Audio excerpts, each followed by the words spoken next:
Welcome to the Explainer. Today, we're diving deep into a disease with a truly formidable history, syphilis, caused by the bacterium Treponema pallidum. You may also hear it referred to by its older name, Lues. It's long been known by this moniker, the Great Imitator, and for good reason.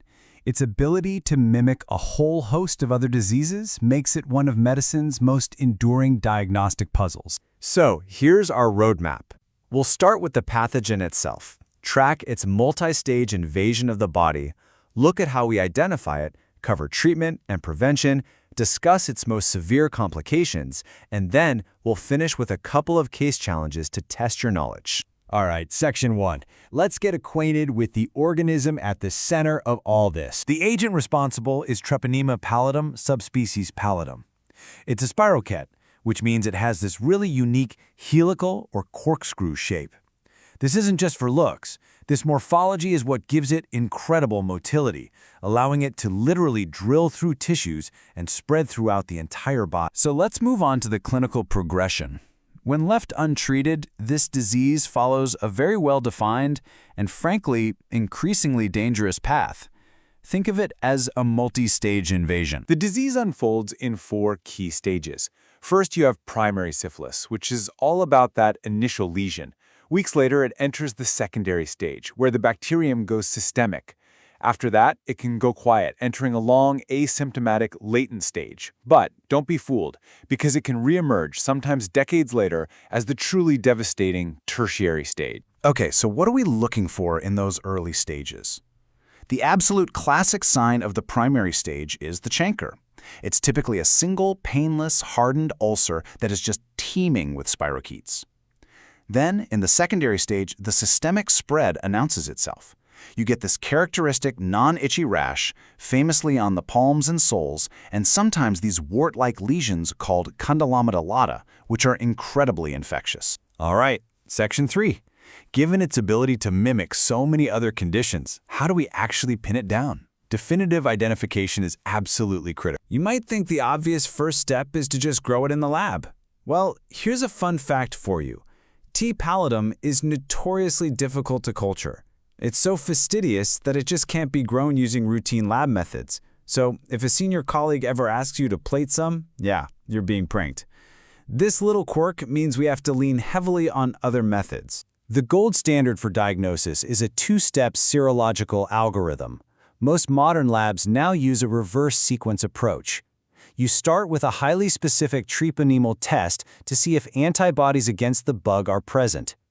If that's positive, you then confirm it with a non-treponemal test, like an RPR, which helps determine if the infection is active and lets you monitor the response to treatment. Now, if you have a patient with an active lesion, you've got a couple of options for direct detection.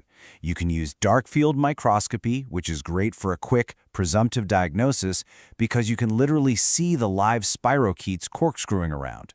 But the most sensitive method by far is a nucleic acid amplification test, or NAAT, which hunts for the pathogen's DNA. And this table right here really gets to the heart of the Great Imitator problem. A patient presents with a genital ulcer. Is it the painless, hard-edged chancre of syphilis, the painful vesicles of herpes, the ragged, painful ulcer of chancroid, or maybe the deep umbilicated lesions of mpox?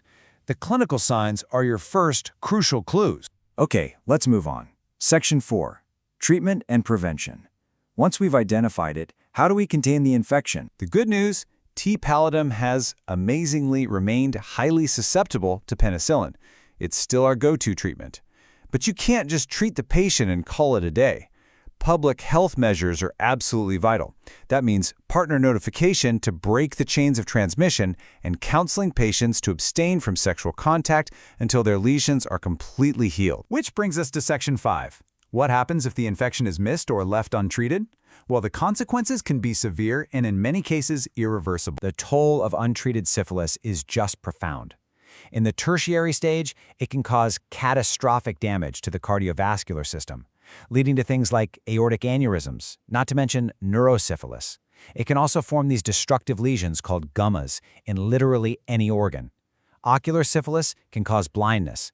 And, critically, The presence of a syphilitic ulcer makes a person 2 to 8 times more likely to acquire or transmit HIV. The risk to the next generation is particularly horrifying. If a pregnant person has untreated primary or secondary syphilis, the risk of transmitting it to their fetus is nearly 100%. Even in the early latent stage where they might have no symptoms, that risk is still a staggering 40%. And let's be clear about what that 40% risk means. We're not just talking about the baby being born with an infection. We're talking about the risk of adverse outcomes like preterm birth or perinatal death. This single statistic is why prenatal screening is an absolute, non-negotiable public health imperative. Okay, let's shift gears for our final section and put some of this knowledge into practice. It's time for the Case Filed Challenge. All right, here's your first case. A 30-year-old male comes in with a single, painless genital ulcer. On exam, you find some non-tender lymph nodes in the region. He reports no fever or other systemic symptoms. Based on this classic presentation, which stage are you thinking? If you said primary syphilis, you are spot on. A solitary painless chancre plus localized non-tender lymphadenopathy with no systemic signs, that is the absolute textbook definition of the primary stage. Okay, case number 2. A pregnant patient is identified through screening as having untreated early latent syphilis. What is the approximate risk of perinatal death or prematurity for the fetus? The answer, as we just discussed, is approximately 40%. It's a sobering number, and it's a powerful reminder of why we screen and why early intervention is so critical, especially during pregnancy. And for our final challenge, when you need to directly detect T. pallidum from an active lesion, which method is going to give you the highest sensitivity? While dark field microscopy is classic and fast, the correct answer is NAT. This really highlights the broader shift in diagnostics, moving from just seeing the bug to identifying its molecular signature. And it leaves us with one final thought.